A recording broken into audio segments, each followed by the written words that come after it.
Hey everybody, I bet you're wondering what time it is. And so it's time to do these three things, which is describe the three types of intermolecular forces, compare their relative strength, and describe the unique properties of water due to hydrogen bonding. Okay, so anticipate reading section 8.4. Do this problem, put it on the open note quiz, and you'll get some bonus if you do it right. So I recommend it. Okay, don't forget to read this section. All right, so these two words, inter and intra, are prefixes that mean different things. Inter means between. So if you have an interstate, it runs through all different states, okay? So an interstate runs through different states, and so it connects different states. If you're holding hands with somebody, you're connected to another person by holding hands, okay? So inter means between two things. Intra means within one thing, within the same thing. So intramurals is within LT. There's this awesome soccer league that it's just LT kids playing LT kids, all right? Inside your body, you have this bone that connects your bottom of your arm to your shoulder, okay? That's in your body. Intra, within one thing. Inter is between two things. So keep that in mind. Covalent bonds, what are they? They're intramolecular, within a molecule to hold it together. So covalent bonds are within a molecule holding it together. Kind of like these bones and muscles and everything are holding this hand together. Okay, so if you have a bond between H and Cl, this covalent bond is within the molecule, keeping it as a whole thing. Okay, so covalent bonds are intra, and they're helping the atoms stay together to make a molecule. Inter is a different kind of force. So if I had an HCl, there's my intra covalent bond. But if I had another HCl, would this HCl and that HCl be attracted to each other? That's inter, between molecules. Intermolecular forces are usually weaker by at least a factor of 10. Okay, so in water, it's going to take 10 times more energy to break this covalent bond, which is intra, than it is to try to take these two molecules and move them away from each other. That's inter.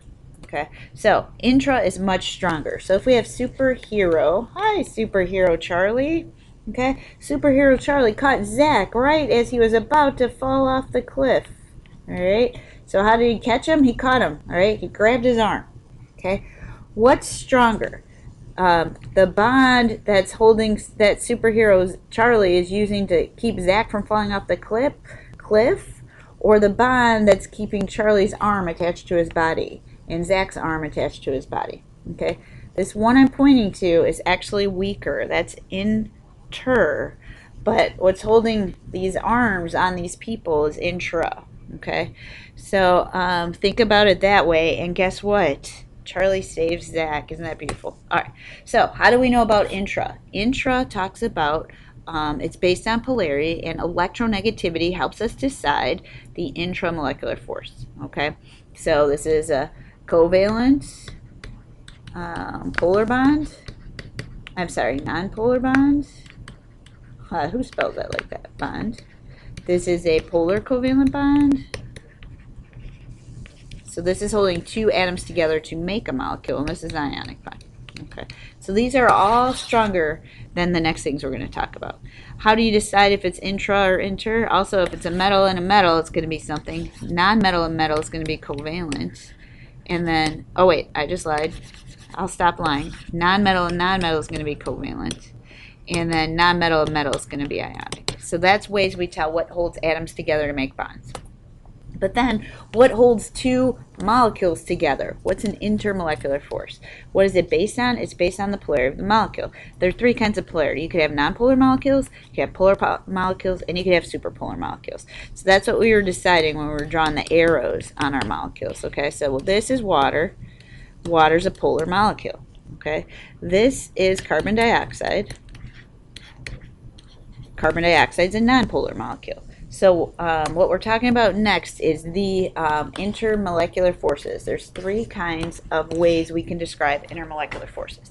Okay, one of them is called London dispersion forces, also called van der Waals forces, And the way that works is that electrons get unbalanced, and then there's small positive and negative attractions because electrons are moving. Okay, I'll show you a picture in a second. The number of electrons makes this force stronger, but this is overall a weak force compared to other ones. A dipole-dipole force is a permanent force because dipole forces happen between polar molecules.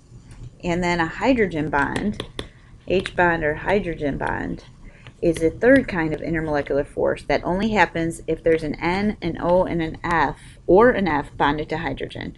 And it's much stronger than these other two kinds of forces. Okay, so let me show you what I mean. Dispersion forces was the weakest kind of intermolecular. So all atoms have electrons. So then if this molecule or this atom's electrons got pushed to one side for one possible second, then it would be a temporary dipole. And so then it could cause a dipole in that molecule temporary. Okay, so temporary dipoles, momentary separations of charge due to electrons moving.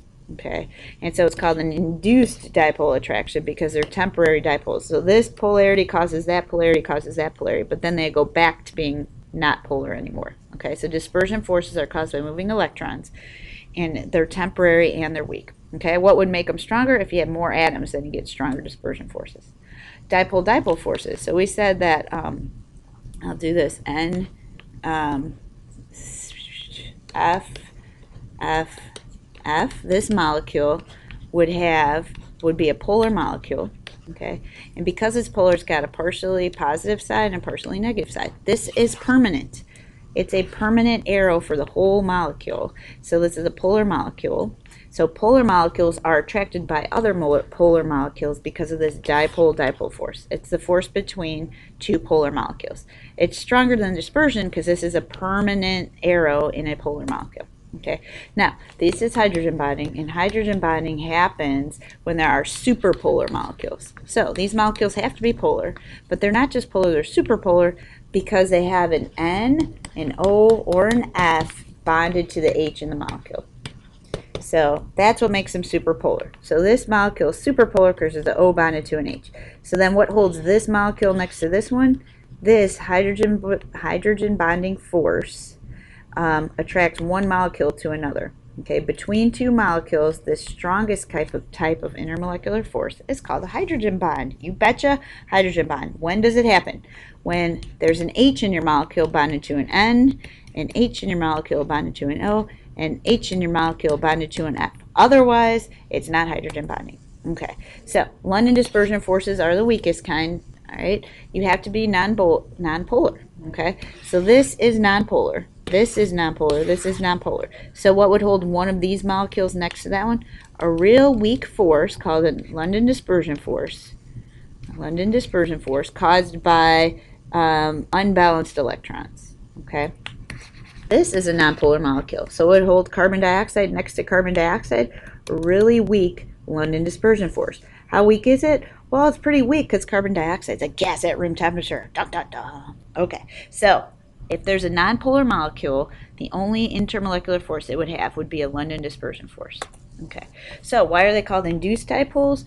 Because if this molecule, which is nonpolar, has a temporary imbalance where at one point in time there's kind of negative over here, kind of positive over here, then the molecule next to it will be induced to push its electrons away from that, and like that. So this isn't permanent, it's induced, kind of like, hey, why don't you jump? You know, they're induced, you know.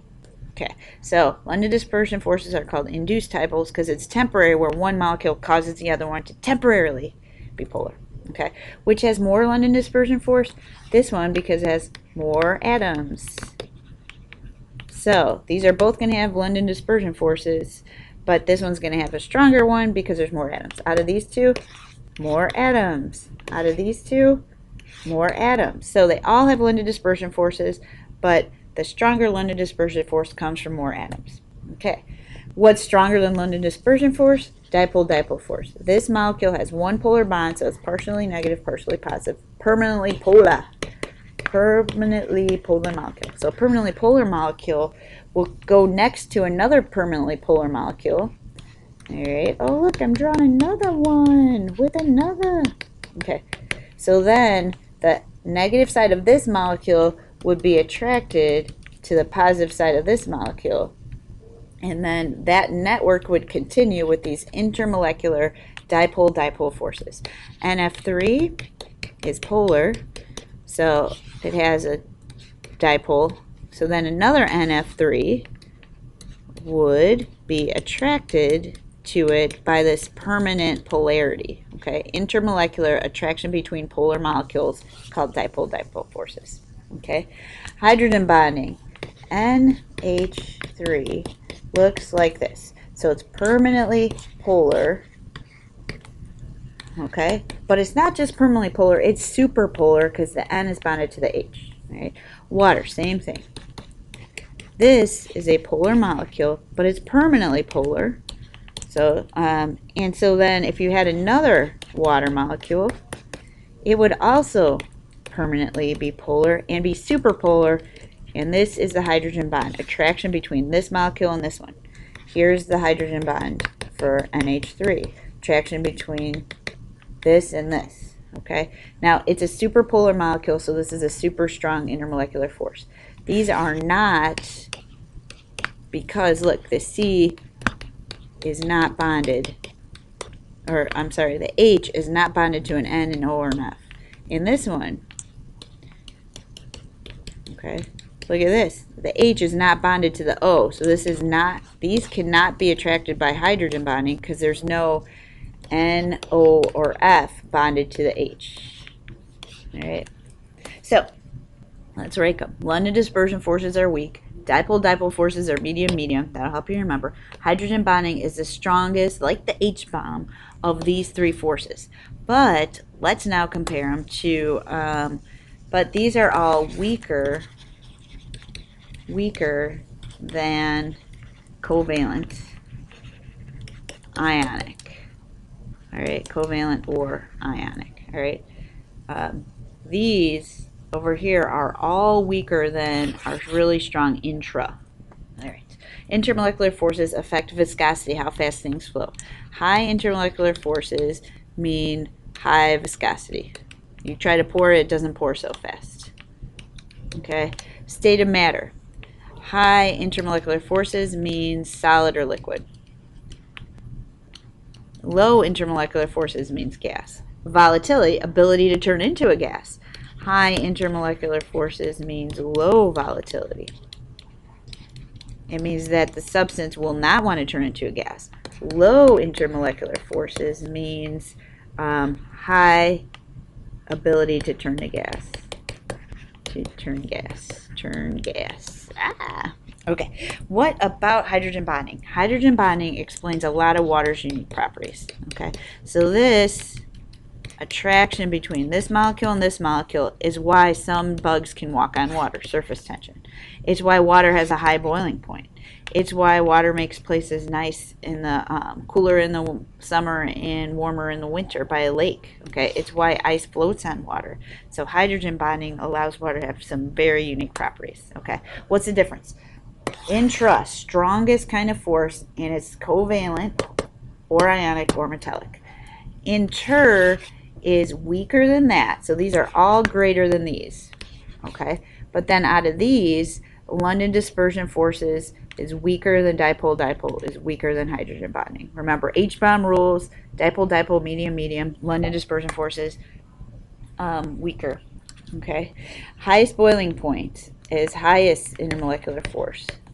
Fastest evaporation is lowest intermolecular force. Lowest boiling point is lowest intermolecular force. Slowest evaporation is high intermolecular force. All right, all things equal, what has stronger forces? Covalent, ionic, and metallic. And then out of the intermolecular forces, hydrogen, dipole-dipole, dispersion. Okay, here's what we need to review. You might want to write this down. Okay, so, because what time is it? It's review time. All right, so inter are weaker than intra. Inter are these three. Okay, H bond, dipole, London. Inter cause molecules to have their properties. Shape and electronegativity determine whether a molecule is polar. In water, super because of hydrogen bonds. All right. Oh, that's not yours. Sorry, that's the wrong slide. Please read section 8.4 and then go back to the book connection slide to get your bonus. All right? Make sure you can do all these things, and that's it. Peace out.